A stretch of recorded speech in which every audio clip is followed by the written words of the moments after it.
ప్రధాని నరేంద్ర మోదీ 13,429 కోట్ల విలువైన అభివృద్ధి కార్యక్రమాల్ని ప్రారంభించారు.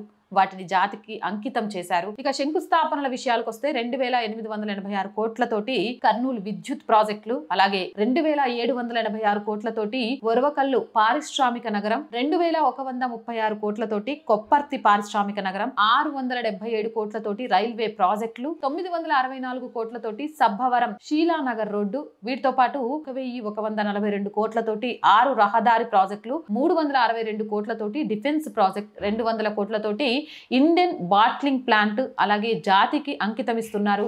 1,730 కోట్ల వాయు పైప్ లైన్, అలాగే 546 కోట్ల రైల్వే ప్రాజెక్టులు. అంటే ఒక సమర్థవంతమైన పరిపాలన ఉంటే ప్రణాళికలు సిద్ధం చేసుకోవడం, కొత్త ఓపెనింగ్స్ చేయడము, ఏదో ఒక్క నగరానికి అభివృద్ధి అనేది పునాదిగా ఉంచకుండా రాష్ట్ర వ్యాప్తంగా అన్ని ప్లేస్లలో కూడా అభివృద్ధి కార్యక్రమాలు నిర్వహించడం అనేది గొప్ప విషయం.